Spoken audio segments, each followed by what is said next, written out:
If you ever hear someone refer to medieval times as the Dark Ages, please slap them across the face. Nothing could be further from the truth for a number of reasons, not the least of which is the work of Saint Thomas Aquinas. The 11th century saw the rise of logic as something more than a mere tool to understand Holy Scripture.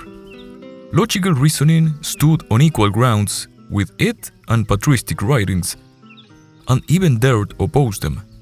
Thus, theologians and scholars across the world rose for or against it, notwithstanding their belief. As a result, the method of theological discussion and speculation suffered a profound change. The condensation of this change manifested itself in the central figure of the century, Saint Anselm of Canterbury. Anselm turned theology into a science because to him, faith and reason were not confronting fields of knowledge, but complementary. Reasoning through faith was the optimal way of believing. His proslogion is the summum of his conception. Reason can prove God's existence. In it, Anselm argues for God being that which nothing greater than can be thought. Thinking about the concept of God makes it, if nothing else, existent in our mind. But if something had all the characteristics of the concept of God plus existence in reality, that would be greater than God. Since God is the supreme being, that is illogical. Therefore, given God's metaphysical supremeness, it is mandatory he exists not only in the mind, but also in reality, for if he existed only in one or the other, he will not be God. Then, the 12th century saw the officialization of the job of professor and the grouping of these in guilds that came to be known as Universitas Magistrorum et Scholarium. Universitas for short, universities. If this century saw the birth of universities, the following saw their powerful rise as top educational institutions. Classes consisted of lectio, the reading and exposition of a said text, disputatio, about a certain matter found in the text that presented two or more stances on it, and determinatio, a response to said matter that could become a matter of further disputation. To get your degree, you had to write a commentary of Peter Lombard's sentences, a selection of scriptural and patristic writings.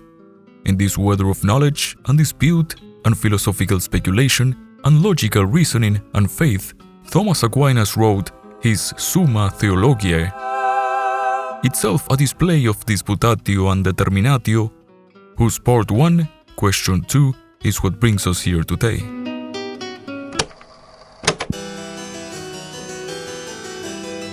Thomas grants that human reasoning has its limits, but also proposes, in agreement with Anselm, that the existence of God is not one of them. We cannot know how God is, because his nature escapes us, but we can know that he is. His point of disagreement with Anselm is not with the use of reasoning, but of pure reasoning, and only that. Demonstration of the existence of anything is possible through the thing itself as a cause or through its effects. It's the difference between seeing or touching an animal in the forest and coming upon its footprint. Since God as the first cause is only manifest through its effects, you cannot see or touch God, only the things he has created, demonstration of his existence is necessarily done through experience of the creation. Thus, Thomas writes his 5 ways of proving so.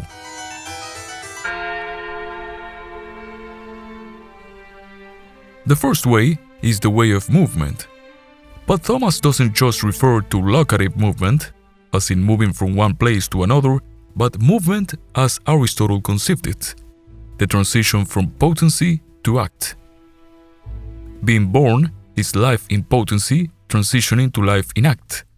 Growing up is adulthood in potency transitioning to adulthood in act. Dying is death in potency transitioning to death in act. You and I are persons in act and corpses in potency until one day become so in act. It's all movement.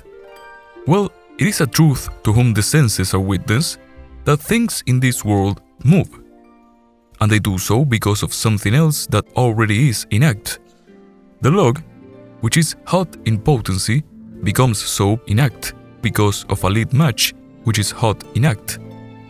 Moreover, it is impossible for something to move itself, since it will have to be in potency and act at the same time about the same thing. The log cannot be hot in act and in potency at the same time, because then its fire will be impossible to put out, and that is not how the world works. So, things move because of some other thing, and that moved in the first place because of some other thing that was in act before it. But we cannot stretch into infinity, for in such case, there wouldn't be a prime mover, and therefore no mover at all. In consequence, we should arrive at a prime mover that is not moved by anything else, meaning it is pure act, from which all other things get their movement. And this is what everyone thinks of as God. The second way is the way of Aristotle's efficient cause. Thomas states that we find in things an order of efficient causes.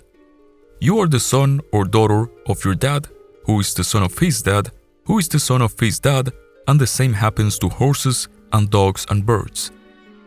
And since nothing is the efficient cause of itself, for instance, you cannot be your own dad, we have to keep going back. But we cannot, again, stretch into infinity, for then there would be no first cause, and therefore no intermediate causes and no ultimate effect. So there must be a first cause from which all other things get their existence as effects, and this is what everyone thinks of as God. The third way is the way of the possible and necessary. Given that there are things that can be created and destroyed, we can say that things have it in them to be or not to be, as Shakespeare would write some centuries thereafter. They are then contingent or possible. Now it is folly to think that all things are such, because what has it in it not to be at some point in time didn't exist. Therefore, if all things have it in them to not be, at some point nothing existed.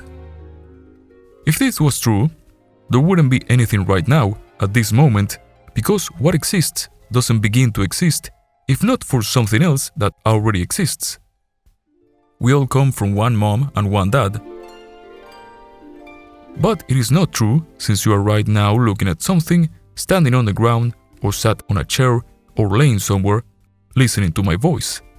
In consequence, not everything is contingent or possible. There are necessary things. But what's necessary is so because of another necessary thing. Again, we cannot stretch into infinity, therefore there has to be a thing that is necessary in itself and is the cause of all necessary things. And this is what everyone thinks of as God. The fourth way is the way of the degrees of things. Here, Thomas gets more Platonic. Plato stated that reality is separated into two realms, the realm of particulars and the realm of ideas or forms. Particulars have their qualities via participation of ideas. For example, this flower is beautiful because its beauty participates of the maximum beauty that is the idea of beauty itself, of which is nothing more than a copy. Thomas states that you can find in things degrees of qualities such as beauty, goodness, truth, and so on. This flower is more beautiful than this other flower, which is less beautiful than this other flower. But more or less are said of things in relation to what maximally is. In consequence, there must exist something that is the most beautiful and good and true, and therefore most being. As Aristotle writes in Book 2 of Metaphysics, that is the reason of all being. And this is what everyone thinks of as God. The fifth way is the way from the governing of things. We see that things that lack reason, such as animals and plants, act in relation to an end, which is evident by the fact that they frequently act in the same way to get what is best. We can then surmise that they don't act out of chance or coincidence. There is no randomness in the blossoming of the cherry or the migration of the swallow, but that they reach their end out of intention. But intentional causality belongs to the realm of rational creatures, so irrational beings must act towards an end by reason of a supreme intellect that directs them. And that is what everyone thinks of as God. To conclude, I'd like to offer some brief criticism of St. Thomas's assertions. In regard to the first and second ways, the prime mover and the first cause both hang on a big assumption Thomas makes previously, that the whole of creation is an effect, from which it follows it has a cause. In regard to the third way, the one about the possible and the necessary, he commits a fallacy of composition, meaning he assumes that what is true for individual parts will be true for the whole system. What is true for one possible thing, namely that at some point in time it didn't exist, he extrapolates to all possible things. It is true that one possible thing at some point didn't exist. It is false that at some point in time all possible things didn't exist at once. In regard to the fourth way, the one about the degrees of things, he can be criticized the same way Plato is by Aristotle himself.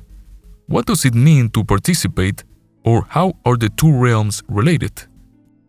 Since Plato nor St. Thomas offer an answer, the gap between the natural and the supernatural realms remains irresolvable.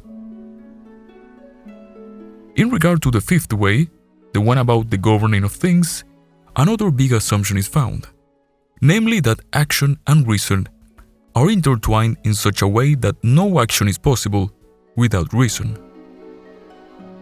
And in regard to the entire argumentation, a professor of mine called to my attention that the 5 ways, if concatenated, can prove the existence of a being worthy of the name God.